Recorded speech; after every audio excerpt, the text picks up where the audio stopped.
Bonjour, pour ceux qui ne me connaissent pas encore, je suis Natasha Renata Kimberly, spécialiste des rêves et des voyages chamaniques depuis plus de 35 ans.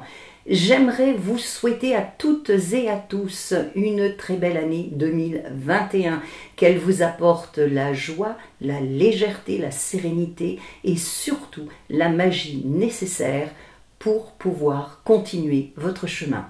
Je voulais vous informer que j'ai créé un canal Telegram qui me permettra d'échanger quotidiennement avec vous de façon informelle et bien plus personnelle. Je partagerai avec les membres de mon canal certaines réflexions et expériences. Si cela vous dit, vous pouvez m'y rejoindre en cliquant sur le lien qui se trouve sous la vidéo. Dans cette première vidéo de l'année, j'ai décidé de vous parler du nettoyage des pierres et des cristaux, car je reçois régulièrement des mails dans lesquels on me demande conseil, et je me suis dit que cela serait pas mal de commencer l'année par ce sujet. Si vous avez fait quelques recherches sur le net, vous vous êtes probablement rendu compte qu'il y avait des avis très différents sur la question. Chacun y va de sa recette, mais certaines techniques ont l'approbation de la majorité. Lorsque vous achetez des pierres, il est nécessaire de les purifier, car elles ont été manipulées par de nombreuses personnes et vous ne savez pas à quoi elles ont été exposées. Il en va de même après certaines utilisations, car beaucoup de pierres finissent par se charger négativement.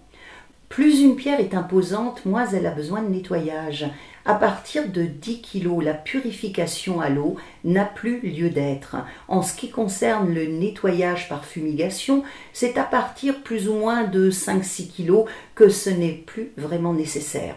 Toutes les pierres ne se nettoient pas de la même façon.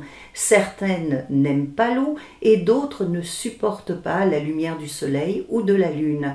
Les méthodes de purification sont variables selon les personnes et les pierres et certaines vous conviendront mieux que d'autres.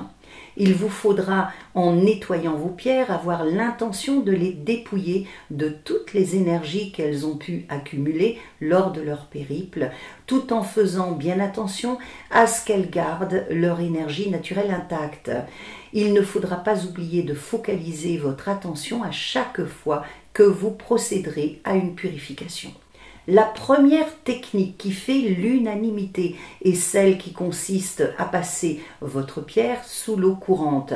L'eau est un purificateur universel et permet de faire disparaître efficacement les énergies indésirables, aussi bien en ce qui concerne votre corps physique que vos pierres ou vos cristaux. Attention, l'eau que vous devez utiliser est l'eau froide et non l'eau chaude, car celle-ci pourrait l'endommager. Vous pouvez également utiliser de l'eau déminéralisée ou de l'eau bouillie, auquel cas il faudra la laisser refroidir avant de vous en servir.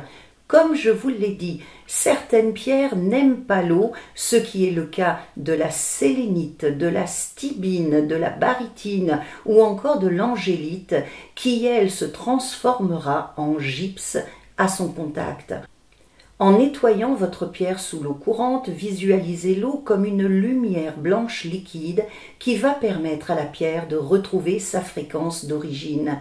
Si cela vous correspond, vous pouvez également demander à l'esprit de l'eau d'accepter de recevoir les énergies négatives de votre pierre et de les convertir en énergie positive. N'oubliez jamais de remercier l'eau et l'esprit de l'eau pour son aide. Vous avez probablement entendu dire qu'il fallait laisser tremper plusieurs heures vos pierres dans de l'eau mélangée à une haute concentration de sel pour les purifier. En ce qui me concerne, je trouve que ce procédé est un peu violent et assez agressif. Imaginez que l'on fasse cela sur votre peau. Le sel est corrosif et pas vraiment top pour certaines pierres. Cette technique de purification à l'eau mélangée au sel est utilisée lorsque les pierres sont extrêmement chargées d'un point de vue énergétique et qu'elles ont été endommagées lors de leur extraction ou bien de leur exploitation. La purification à l'eau et au sel est à éviter par exemple avec le lapis-lazuli, la magnétite, l'opale blanche, la sugilite, la turquoise ou bien encore la marcassite.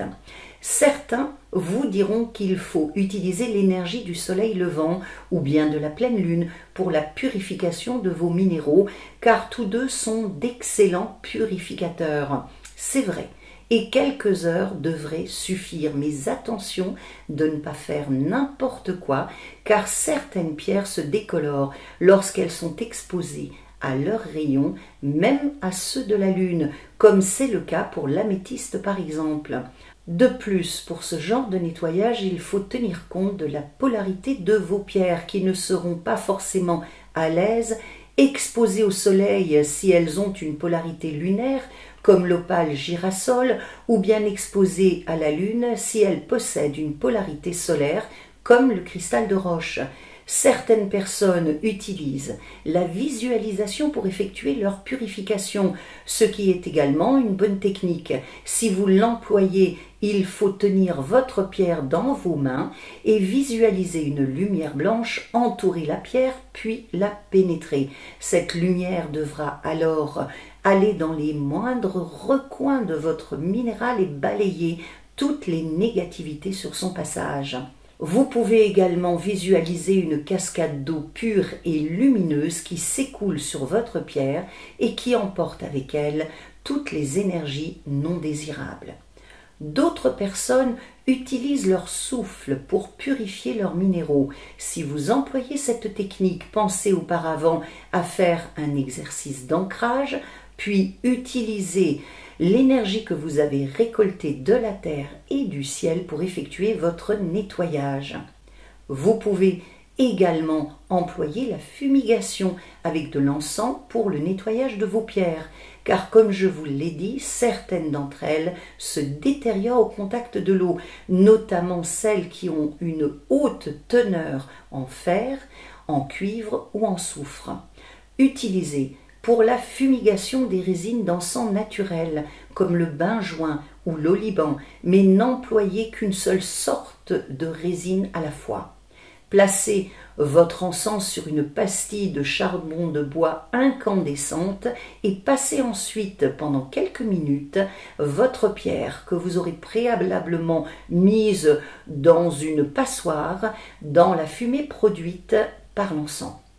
Vous avez probablement entendu parler de purification dans une géode d'améthyste.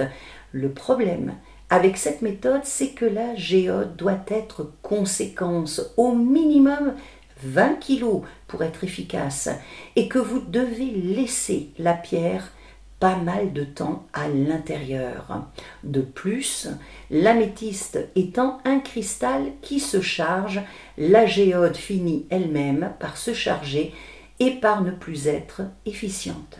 Une autre technique de purification consiste à enterrer vos pierres dans la terre pour leur permettre de se nettoyer.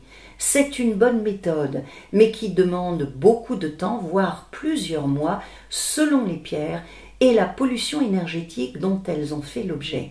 C'est bien si vous possédez un jardin et que vous n'avez pas besoin d'utiliser vos pierres pendant une longue durée. Et enfin, dernière méthode de purification, l'utilisation du son d'un bol de cristal ou d'un tambour pour nettoyer et décharger vos minéraux et les réaligner sur leur fréquence naturelle. Une pierre possède son propre pouvoir de régénération et n'a pas besoin d'être rechargée. La plupart du temps, si vos minéraux sont vidés, c'est que vous les utilisez de la mauvaise façon. Autrement, ils gardent leur capacité énergétique. La majorité d'entre eux n'ont pas vu la lumière de la lune ou du soleil dans leur environnement naturel, et cependant, les millions d'années qu'ils ont passé sous terre. Ils n'ont donc pas besoin d'être rechargés à la lune ou au soleil.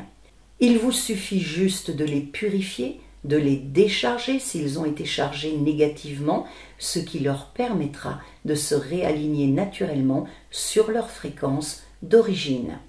Toutefois, toutes les pierres n'ont pas besoin d'être purifiées car certaines d'entre elles ne se chargent pas, comme la shungite qui est un catalyseur pour d'autres pierres, l'obsidienne, l'ambre, la tektite ou encore la moldavite.